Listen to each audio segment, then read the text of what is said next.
Well, it's Stacey Cole and Carol Hughes. Carol is stepping in for the Tony role. Hi, Carol. It's been a while. Playing the part of Tony Bruschi today is me, Carol Hughes. You know, we're going to plunge you into the world of murder. And we do this to you every time Tony goes on vacation. Like, you are on the ghost story side of life. And then we just throw you over to here's murder, you know? I know. I do 3 murder episodes with Tony a week. And the rest of my day is spent talking about paranormal stuff. So it is a really weird life. It is weird. It really is weird. And today we are talking about Stephan Sterns. If you don't know who this creep is, and I say that lovingly, he is the one who allegedly murdered Madeline Soto. Madeline was, I believe, she had just turned 13 years old, was dropped off at school the morning of February 26, 2024, and never seen again. She was dropped off at school by Stephan Sterns, who is her mom's live-in boyfriend.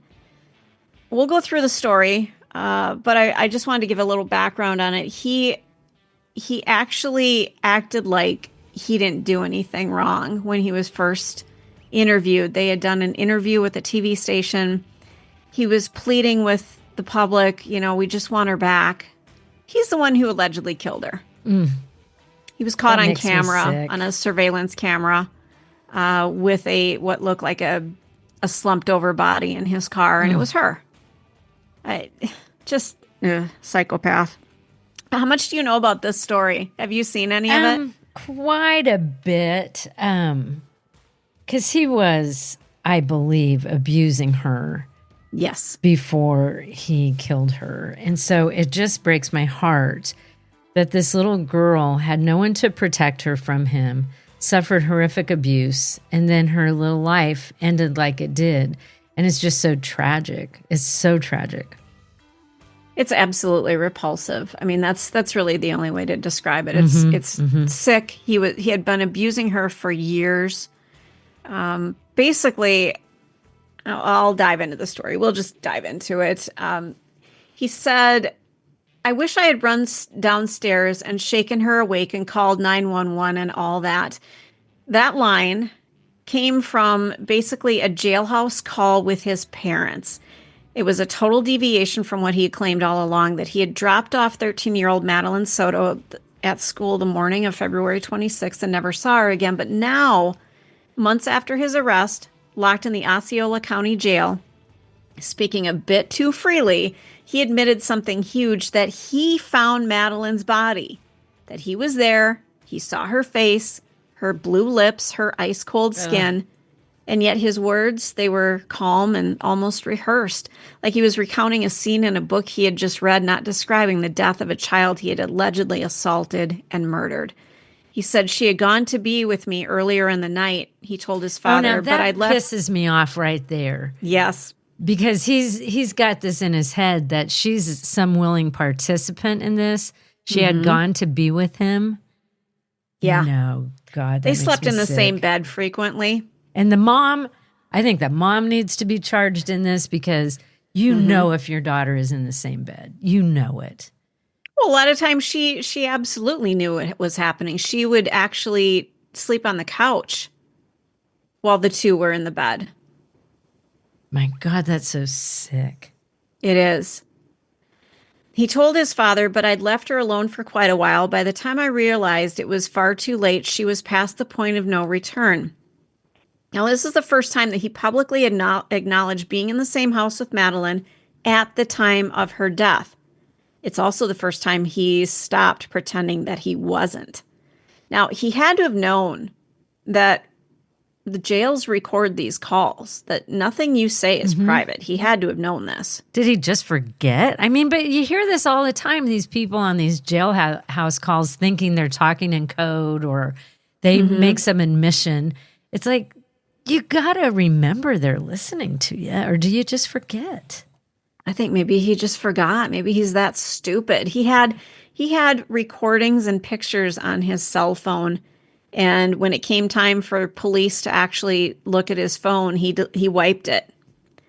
Well, really? Have you not listened to any Dateline episodes? That stuff doesn't go away. It's stored, you fool. But he's Just not because you smart. delete something doesn't mean it's deleted. Right. Oh, God, these people are so stupid. So, Court TV obtained 4 hours of recorded jail calls. We hear Sterns move from denial to vague admissions, surrounded by justifications, sidesteps, and increasingly disturbing commentary. It's like eavesdropping on a man who can't quite decide whether he wants to clear his name or just shift the blame somewhere else that's more convenient. Now, the calls were made about 3 months after his arrest, are with his parents, Deborah and Chris Sterns. And while they start off as kind of supportive, if awkward, the chats you would expect from shell-shocked parents trying to hold it together, they quickly devolve into something else. Uncomfortable reminders of what he is accused of doing. Now, when they bring up the digital evidence, the sexually explicit images of Maddie on his phone, his response isn't what you'd expect from someone who's claiming to be innocent. When asked directly, I think it was by his mom, if he is attracted to minors, he doesn't say no. He says he isn't generally attracted to them. He adds that he can't say more without incriminating himself. So he does realize somebody's listening. Yeah. This guy's a freaking idiot. Oh my God. Well, and here's the worst part. This is going to make everybody cringe. He makes a chilling remark that Madeline had feelings for him and that her mother, Jen Soto, used to joke, "You better not leave me for my daughter when she's older." Oh my God. That's disgusting. And even if she was joking and said that, that's not funny. It's like not that funny. could ever come out of your mouth. It isn't like there's a truth to that though. He was after her daughter. Yeah. Now, Jen Soto hasn't been charged with anything related to Madeline's abuse or death. She says she didn't know it was happening, but she did allow her daughter to sleep in the same bed as Sterns, and that's something that she has admitted. Now, why do you think he wants to sleep in the same bed as this girl? I mean, come on. She knew what the hell was happening. You know, it's one thing I remember as a kid, if we had a raging thunderstorm, I grew up in South Dakota and Minnesota, and we would just get viciously loud storms. And I would go, like when I was out in South Dakota visiting my dad, if it was a bad storm and I was scared overnight, I would go sleep in his bed. But like, that was it. There had to be a thunderstorm. Kid stuff, yeah. Yeah. But it's just weird. This is just gross and weird. Yes. Yes. So the Sterns calls, they're full of odd priorities while facing over 60 counts. Get this, 60 counts of sexual abuse, capital murder, and possession of child sexual abuse material. He spends a surprising amount of time bitching about itchy blankets, bad coffee, and jailhouse ants. He's worried about the effects of jail on his skin.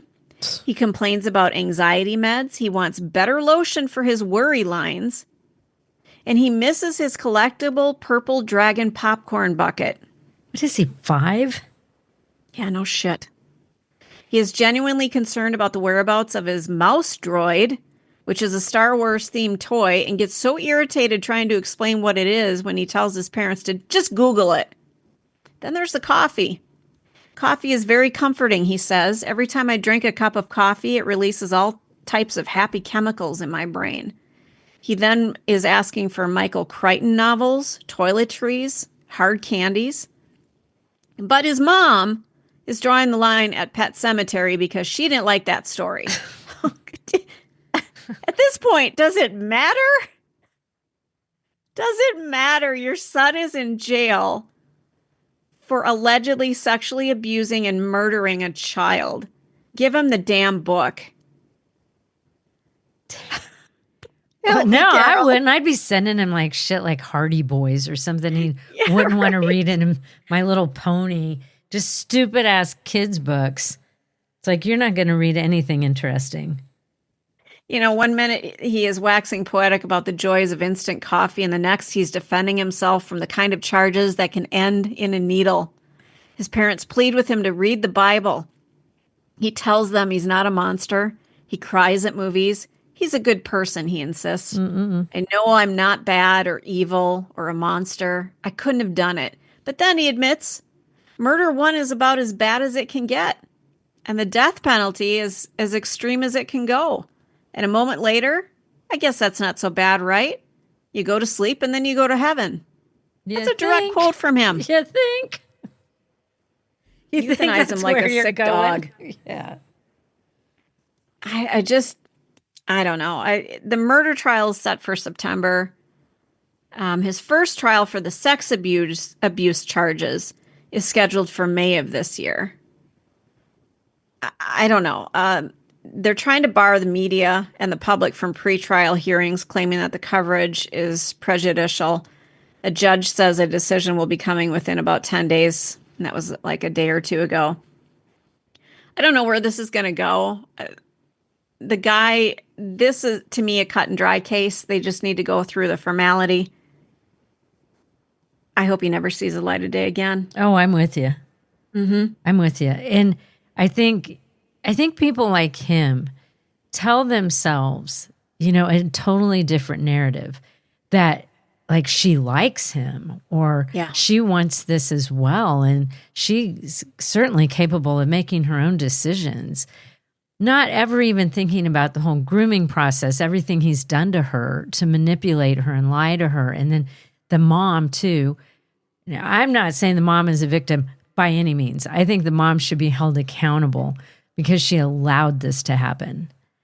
Because she should have known that little girl sleeping with him was not right. She was not in the room to protect her daughter. Yeah. And that just pisses me off. But I think people like him, they just tell themselves this whole other narrative. And maybe you have to be able to live with what a piece of shit you are. But to me, it's like he's just going to be in denial and no, he's given himself permission and reasons why it was okay. I'm wondering about the Star Wars toys. I'm a big Star Wars fan, and I have collectible things and weird stuff sitting on my desk. But it seems weird to me to be obsessing about a toy when you are accused of killing a child. Yeah. Something feels really off about him. And but there's something you're never going to see that toy again. So who gives a shit? Because you're in jail and you're staying there. Yeah. Period. And maybe we'll sell it if we can make some money. It's like, that is so ridiculous. There's a little girl who is dead. Is he mentally stunted?